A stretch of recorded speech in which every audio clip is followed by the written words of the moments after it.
Hi, my name's Phil. And my name is Rob. And we've been mates for years. We've done loads of stuff together. All of which, mainly, have turned into chaos. But someone then suggested, why don't you do a podcast? That seemed like a good idea, didn't it? Really did. Then we realised neither of us have ever done one of those. So is this going to work? Well, we'll find out, won't we? Welcome to Two Pastors in a Pod.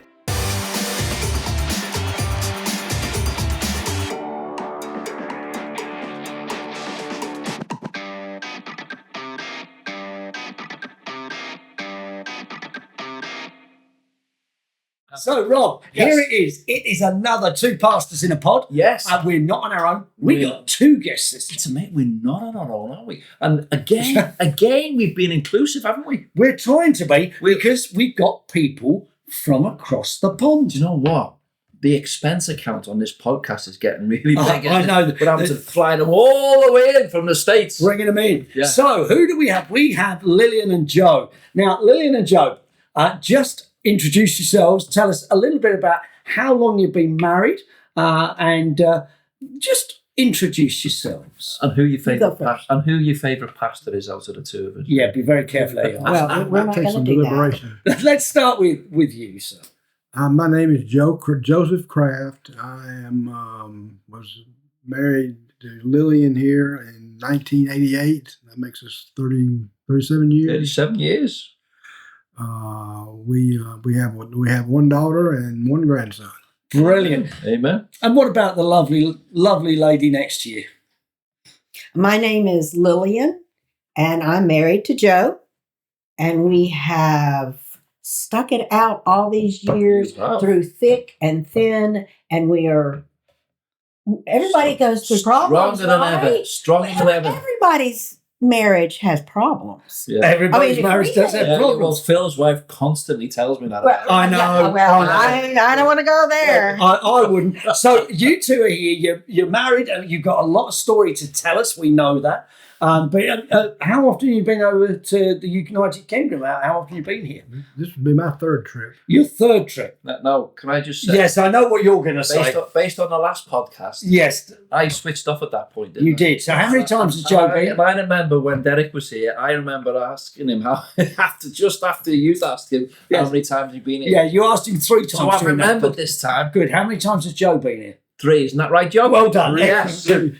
Lillian, same for you? Same for me. So what do you make of the fair country? Is it what you thought it would be when you first came to Britain? Coming from America, did it seem to be the same kind of place you were expecting? Did you expect Mary Poppins, and did you expect golden streets and all that sort of thing?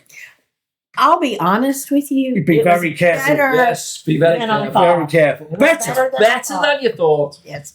See? It is beautiful.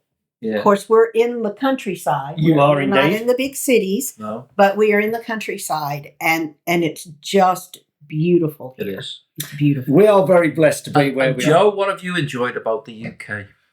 I'm going to echo Derek. We just love the people. We missed them when we weren't able to come in 2019. Yeah. Well, it's brilliant that you're here. But what about food? What's your favourite British food? Now, I know that today, let's start with you, Lillian. Today, you wanted something very British. But there's 2 things you've got very hooked on. What was the first thing you got hooked on? Yorkshire pudding. Yorkshire I love it. pudding. So you've got a thing about Yorkshire love pudding. I love it. And what did you have for an evening meal, which you particularly my took a delight word. to? It was steak and ale. Quintessentially English. Oh, steak carrots, and ale pie. mashed potatoes. Steak and ale Oh, pie. my word. Yeah, I know. But you quite enjoyed that. Oh, Well, quite. you were saying earlier on that it was a big portion. Now, I thought in America you had huge portions. So what's going on there? I don't know why. It was huge. Yeah. And in America, you can get huge portions. In fact, we have a lot of those type things where you can go through and put it on your own plate. Yeah. So Rob's big called a barred from at least 2 of those. buffets. And we can put our own food how much we want. All you can eat. All you can eat all you can buffets. So what about you, Joe? What's the favourite food? Out of everything you've had, what's your favourite food? I tell you what I had tonight was really good. I had roasted duck. Roasted duck. See, there you go. You're getting very adventurous. That was orange sauce, duck and orange sauce. No, it wasn't. It was sweet. Yeah, sweet and sour. Sweet and sour. sour. What about? I'm getting hungry now. Delicious. I don't want tea. Tender. I want something to eat. Now, are you tea drinkers? Do you like a drop of tea? Yes, I'm more of a but coffee drinker. we're more of Tea. the iced tea Yeah. with a lot of sugar. See, that is very. Sugar. That's very amazing. Yeah. See, we were going to do that for this podcast. Mhm. Now, no. We were going to do it. Then we thought better of it. But we have got a tea. Yes. Now, what we'd like you to do is to taste the tea. Yes. Tell us what you think's in it. And then score. Now, Rob is particularly bad at guessing what's in it. And then score it out of 10, whether you like it or not. Now, the slight problem, I think, might be with this particular pot of tea, Yes. which I actually didn't make. Do you need? No, that's all sorted. It may not quite have brewed as long as it should have done. How long's it meant to brew? Longer than it has. Okay. So I'll start over here, but I go, That's good. actually, that's not bad. I might have overdone the milk a Put tad. the usual colour on it. Yeah, and I've managed not to stick on yourself. I was about to say I haven't put it all over the table. We're ruining Nathan's table. really- You do realise at some point, Rob, oh, good grief, that one really has gone, hasn't it? Oh dear, that's the electric's gone. That's his It's age. all right, Rob, I'll reach over there. Can you do your own? It's your age. You dribble right now, don't you, mate? Yeah. Listen, it comes to all of us. So this is what we're going to drink. so have a smell. Oh dear, have a smell of it. Yeah. Have a taste it and tell me what you think. Lillian, drink much better for you. Anyway, Should I smell it first? Yeah. Smell it, taste it. Yeah, we'll do Tell me that. what you think. I can't drink it. I can't taste anything. What do you mean you I can't taste it? seriously cannot taste anything. Do you know, I'm beginning to worry about your taste buds. Can you? No. Joe, do you like it? It's a nothingness. I'm more of a coffee drinker. I'm not. Yeah. Oh, now you tell. You tell it as it I is, drink a lot Joe. of tea. Right, okay. Come on, I drink guess it. as tea goes. It's, I'm drinking it. All I can taste is the milk and hot water. Seriously? Yes. Well, what can you taste then? We I can't. can taste tea. Can't even taste the tea. All right. Is it English breakfast Do you- tea? No. Oh. What do you reckon that is? I have no earthly Right. idea. Do you want to give it a number? Do you like it or not? I like it, and I'm going to give it an 8. Seriously? Yep. Because you know what it is. I'm giving it an 8. There's It could be an gotta a incomplete. catch here somewhere. No. Well, I'm giving it about a 3. A 3? I can't Three. taste. I can't taste Oh, anything. that's bad. What, Lillian? Maybe a 5. So you're being polite. You're just being polite. Right. Joe, Let's- since you're a coffee drinker, what do you think of the tea? I think I should get an incomplete. An incomplete. That's We've never had a 0, have an we? incomplete. An incomplete. No. I used to get a lot This- of them in school. This is traditional Yorkshire decaf tea. Oh, See that? there you go. That is That's why. yeah. That is Because it's decaf. See, the Decaf. trouble is with It's you not lot, proper tea. is it? you've got too much caffeine in you. That's a lot. And the problem is, if you have too much caffeine, you get all very hyper. Yeah, And- we don't want that. On We this don't podcast. want that on this we podcast. never get hyper on this podcast. And I suppose you've picked this because we're filming in the evening, which is unusual for us. It is. And So, to be honest, this will help you go to sleep. Now, talking of At being 2 o'clock in the morning when I'm awake tonight, I'm going to ring you and say, "Oh, yes, that's why I scored it a 2 because it's obviously decaf. caffeinated." So I said sometime kind of having too much caffeine Yes. makes you too hyper. For some people, it makes them a little quieter because we are all quite different, aren't we? Now, you two have been married 37 years and you are very different characters. Joe, how would you describe Lillian's personality? Be careful how you say this, Joe. Yeah. He has a, what's the word? Effervescent personality. Effervescent. I like it. So, can I be honest? You say she has a personality effervescent. We worked with a team who said she's as mad as a box of frogs. I mean, there is a difference. She's quite lively, aren't you, Lillian? Yeah. Yes, yeah, I'm hyper. And I can be. some of our viewers tonight will be thinking this is kind of the Mad Hatter's tea party as well. Oh, Clearly. There you go. What a segue. So, Lillian, how would you describe Joe's personality? he is definitely an introvert. Okay. Yes. He is one of those that will sit back and support you in every way he can. Amen. Except. Except.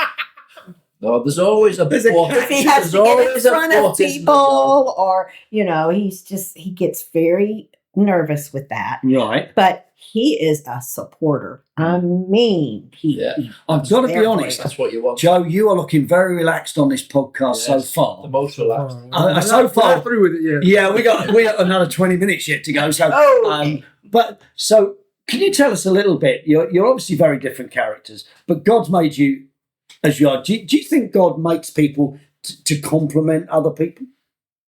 Sure, I think that's yeah, definitely. would be true. So as Christians, you're both Christians. So just tell us a little bit about your story, because God brought you together, and obviously God knew what He was doing with that. He brought this complementarianism together. Ooh, very good. See how I got that? Wow. I tell you what, that's a good one. That That's is. words good going word, good on word. here. It's the decaf It's the tea. It's the decaf. So how do you? So tell us a little about your spiritual journey, how you became Christians, how you met, and how the Lord has knit you together over the 37 years that you've been together. That's a big question. Mm. But let's start. You gonna Let's, take it? You go for your past. Yeah, tell us about how you became a Christian, Joe. Well, I was, of course, I was born into a Catholic family, and I always considered myself a Christian, although we were Catholic. But I can see now that there are some differences that theologically I'm not capable of discerning. But anyway, I was born as a Catholic and went to Catholic catechism and holy days and all that. And then when I graduated from college, I was unmarried and working like everybody else. And I had the good fortune to be invited to play bridge at a friend's house one night. And Bridge. Bridge. Do you know, I've tried to play bridge. I don't understand. I still don't understand. Not a, I don't suppose you even know what bridge is. No. It's something you drive over. Isn't Oh, it? Yes. It's a complicated card game. Yeah, well, he wouldn't be able to do that, Joe. Carry on. But anyway, and that young lady was Lillian here, and I started dating. We started dating, and it was a 3-year siege. But I mean, but I finally asked her to marry me, and she did. And so I told her that she was kind of concerned about the Catholic Baptist difference, and I said, Lillian, if we had children, they'll be raised the way you want to be. If you want to raise Baptist, that's what they'll be. So you know what happened there? You definitely played your cards right that night, didn't Absolutely. you? See what I did there? Very good, very good. It's the tea. Yeah. Lillian, so was your story different? What was your kind of background? Well, to be honest with you, I had already been married once, Okay. and it did not work out. No. And so, Sometimes it doesn't. Yeah, I was going to say, can we, so you've been married once, and was that to a Christian? thought it was. So you thought it was to a Christian, it didn't work out. There are people watching this podcast who have been through that. There's often a lot of guilt that's kind of carried there. How do you help them? Yes, especially with, do I even get married again? Yeah. Am I supposed to be married Yeah. again? Does God forgive that? At the time, way back then, the church was still a little iffy about divorced Yeah. people. And so, but God put people in my life that led me and told me, He loves you. Mm. And it may be a sin, but everybody sins. You ask Him for forgiveness. Yeah. And I got in with a good singles group at Yeah. church. Mm-hmm. And I'll tell you, we had a good time. Yeah. I'm So sure. would you say, so you would just remind people who are in that difficult relationship or have come out of that, Yes. being a Christian, God still loves them. Amen. He still loves them. You have not committed the unpardonable sin. So His how mercies on you every single morning. absolutely. Every It's what the scripture And says. it's hard. It's not easy. No, it's not. hard on you because someone has supposedly rejected who you are. Yeah. And you have to come back from that, and you have to build back from that. And it may take some people longer than others. I think one of the subjects that we're going to cover in the future will be looking at Christians and divorce. Yeah, we're going to look at how relationships work, but that's really helpful that we know that. So how do you kind of come to faith? I have always believed that God forgives, Mhm. and I became a Christian when I was 9, and part of our problem in the first marriage was that I was a Christian and I wanted to live that Christian life. Yeah. But there were some things that came in that prevented him from understanding that. Yeah. Does that make sense? Yeah, no, that makes perfect sense. And so it broke up, and I had to move back to Jackson. Okay. And I remember one night I was back home with Mom and Dad, and I was listing some things that I wanted to pray for, and I wrote them down. Mm-hmm. And of course, one was a job. Yeah. One was a place to live, you know. And when I went back a few months later, every one of those things that I had listed, God had answered. God had answered. Yeah, the psalmist says, doesn't he, before you ask, God's already provided. You have to ask him. Yeah. And he's listening, even though you think he's not listening, even though you feel like, oh my word, I'm a terrible, horrible person and God's never going to listen to me. But he does. And again, at that point in your life, that served to build your faith up, and you were growing in your faith. And then, yes. And then you must have met the love of your life. And he was very patient with me because I did not want to get Are you still very patient with Lillian? I try to be. I try to be. It is part of the fruit of the Spirit. It is. Yes, it is. Yeah. Yes. So It's a challenge. you got married. Tell us a little bit about the church you're in now. Yeah. It's in Mississippi. Yeah. Kind of explain the size of the church, the kind of stuff that goes on in church, and maybe how that is different to. And this is the same church that Derek, who we had on A few weeks ago, yeah. Yeah, Derek went to the same church, so you know Derek as well. Yes. Yeah. Yes. I have been a member of Broadmoor for 50 years. Okay. Can we just make something clear? Yes. So over here, Broadmoor might mean something else, but Broadmoor is a traditional name for your church. Yes. So it's Broadmoor Baptist Church. Correct. And whereabouts is that in Mississippi? It's in the middle part of Mississippi, on the west side of Mississippi, close to where the capital is, which is Jackson. Okay. It's in Madison, Mississippi. Madison. It's Okay. not where it started, but it is where it has ended. So 50 years you've been a member? 50 Wow. years. Wow. Yeah. I had you down for 49. Oh, thank you. Yeah, you're smoothly. So what does it look like now? What does a Sunday look like? What does during the week look like? Yeah, for a church in the States, because it's different. The church is different to our church here. We're a I guess small to medium sized church, but just over 100 people. But you have on a Sunday morning, I believe, 2,100 people turning up on a Sunday morning. Can be, yes. So it's very different in terms of scale to something that we know here in the UK. So tell us a little bit about that and how in that big church environment you can still be this family that you talked about earlier on and not kind of get lost in the middle. Right. And a lot of people are afraid of a big church because of that. Yeah. They're afraid they'll get lost. We have what we call small groups, life groups. Yeah. And there are some for people of certain age. Yeah. There are some that are mixed. Right. Like if there are some classes that mix the ages up. There are some classes for just women that feel comfortable with just being with other women. There are classes that meet perhaps not on Sunday morning. They may meet another time during the week. So I think our church tries to provide everybody with an opportunity to be a member of a small group. So when we're talking small group here, I mean, our life groups are kind of 15 to 20. Yeah. What size are we talking there when we're talking a life group? Different sizes, to be perfectly right, okay. honest. Some can be 20, 25. Others, there's a large group of 50. Okay. But they work. Yeah. They work. And if you're comfortable with that amount of people, then you go to that life group. If you're not comfortable with that, you want a smaller one, You go to that. you go to that one. Do you think in a big church you can be lonely though? Can you? I mean, we find that sometimes in our church. I know Phil every Sunday he will say, "Get to know people, speak to people, embrace people. Don't go out of this building without having said hello to anyone who's new." But in a big church like 2,000 people, how can you build those communities? How can you find those lonely people who wander in and they've got issues and they need someone? How is that done in a big church environment?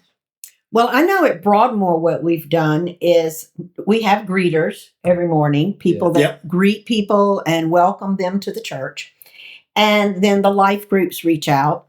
But we also have a counseling group. And if there are some people that really need some true Christian counseling, they can actually be helped and go to those counseling services. Can easily access. Yes. I will have to say this, though, have been a member of a church. To really appreciate your church, you need to be involved. Yeah, that's a good point. Just walking in the door on a Sunday morning every once in a while. That's a good point. You don't get to know the people. No. Yeah, if you sit on those sidelines, it's always said that Jesus has got more fans than followers. Yes. The fact is, there's many of us who just want to kind of sit back. And we can always use people. In every station of life, people are needed. And you can be a greeter. You can work with little ones. You can hold a baby and rock a baby. Yeah. We have lots of young families, and they need help. Yeah. And so find your place in that church. And that applies not only to a big church, but obviously to a small church. So that's the thing. Yeah, so Joe, for you, church looks slightly different, doesn't it? Because you need to watch that online. Is that fairly accurate? Yeah, I find myself doing that a lot because this Parkinson's has got me, I don't know, spooked, for lack of a better term. I mean, we're going to talk about that. So Lillian is able to go. It's easier for you because of Parkinson's. Now, when were you diagnosed with Parkinson's? When was that? 2015. 10 years now? Yeah, it's been 10, 11 years now. And I know last time we met up, which was about probably 8 or 9 years ago, you and me met up, we talked a bit about that and how difficult that was going to look. Yeah. What condition are you in right now? The Parkinson's is obviously still there. Are they doing that with medication or? Well, I'm taking medication, three different medicines, 3 times a day. Yeah. And, as long as I take my medicine, which I do for the most part. I mean, this is you have a helper, don't you? A helper to help you. I got an assistant that keeps up with me. It's quite remarkable that with Parkinson's, you've not just come on a long flight, but you've got involved in things here in Shropshire, in schools, and in all sorts of other things. Now, when you are talking, and you were talking about your Parkinson, right next to you was someone with a big smile on her face. What difference does it make to you as a married couple? Yeah. What was it like, Lillian, for you when you discovered that Joe, the love of your life, had Parkinson's? What was that sense? Well, I'll be honest with you, because of my faith and because we had experienced other things in our lives. His mother had a stroke. He had to go see her every day in a nursing home. We had experienced all these other things in our life, that this was just one more thing that we experienced. Yeah. And we're going to do this. Yeah. And God's going to see us through this. He has seen us through these other things. we're going to do what we need to do Amen. to help him. But we're also going to trust that God is going to be there with it. So I guess it's the attitude you both had to accepting where you were at and dealing with it. Yes. But there must be days where you struggle, or aren't there?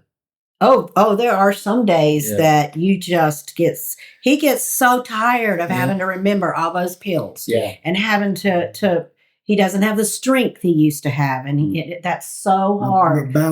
His balance is off. Yeah. He doesn't have what he used to have. So it's the adjustment. Yeah. It's you get tired after sometimes. It's just weary Now, sometimes. Joe, there's going to be people watching this podcast who have experience of Parkinson's. There'll be some who may be watching this who have the onset of Parkinson's. And as Christians, has there ever been a point where you've gone, this is a judgment of God, or this is something which God shouldn't have done to me? No. Because you're a nice guy, you're a quiet guy, you've worked hard, you've been faithful as a husband, and suddenly you get landed with this. How do you respond to people out there who are trying to struggling with that thought? God didn't give me Parkinson's. I mean, I developed. Who knows how I got it, but it wasn't God. And people that believe that need to understand that we live in a fallen world. We do. And that's a phrase that's used a lot. But Yeah. God doesn't. God is not a. What's the best way to say it? God is not like a rich uncle that grants wishes to come true. He's our God. He's so much more than people give him credit for being. Yeah. And it's But it's a bit like Derek, who was on a while back. Derek again was focused on the eternal things of God, and that's what we have. So that the eternal things do get us through the day to day, don't they? Because of hope. That's the word. isn't it? Oh. And that makes all the difference. Yeah. One of the questions we've asked every single guest pretty much of our podcasts is about their background and about what they were like as kids. So I'm going to regret asking this. Lillian, what were you like at school? Were you a good kid, bad kid? I really was a people pleaser. Right. I didn't want to stir up things. No. So I guess I was good. Were you a clever kid? Were you clever? Clever. I was an average, a little above average. Yeah. I wasn't a brilliant person. Don't claim to be a brilliant person. No. No. Joe, same question. Now, I got a feeling I'm going to know the answer to this. What were you like at school? Were you a clever kid? Were you a studious kid? Or were you a rebel? I wasn't. I guess you could say I was somewhat studious. I was a B average student. A B average. average. I have to be honest, a B average student in my house looked really good. You were a D minus, were you? Mate, I don't think I was even on the scale. I failed CSE maths, which apparently is impossible unless you spell your name wrong. Yeah. And I definitely spelt my name right. And I still managed to get unclassified. Yeah, well, there you go. So that wasn't clear. So you were a B student. Were you a good kid? Yeah, I was a great kid. I never got in trouble. See, that's what we. So really, marrying Lillian has been a bit of an eye opener about getting in trouble. Yeah, I can imagine. Put it that way. So what's in the future? So we talked about the past, we talked about the present, but for you, in terms of the future, what are your hopes and what are your fears for the days ahead? Well, I guess now that I've retired, my main attention is going to be going to that grandson of mine. Yeah. And seeing great, him isn't it? as much as often as we Yeah. can. Yeah, and That's putting as brilliant. much as we can into the next generation, which is great, isn't it? Do you know, it's been great to have you both on our podcast. And again, this is another podcast which will go out. We're hoping that you being on here are going to pull a few more subscribers on. I'm sure it might. So And we're expecting so many more Oh. American viewers because these two have been on. absolutely. So- We're hoping this goes with Famous around So Mississippi. I'm going to regret this, but Rob, where can you get two pastors in a well, I pod? tell you every week, don't I? Nathan puts it at the bottom. Every time we put it out there, there's all the details on there. So wherever you get your podcasts, Very that's good. where you'll find it. There'll be an email address across the bottom as well. If you'd like to send us an email, lots of people get in touch with us. You maybe have a question that's for Joe or for Lillian. We can always get some answers to that. We'd love you to be in touch. Or you may think you have a story that you want to share on the podcast, and maybe we could do that one day. We could have Absolutely. a few guest appearances. And if anybody would like to fly us to the States to do a Yeah. live podcast, we'd be very happy to do that. No, and if anyone's listening out in the Caribbean, I'll come on my own. I'll bring the equipment. That's fine. Is that right? Thanks for joining us on the podcast. Thank you, Lillian. Thank you, Joe. See you soon. Yeah.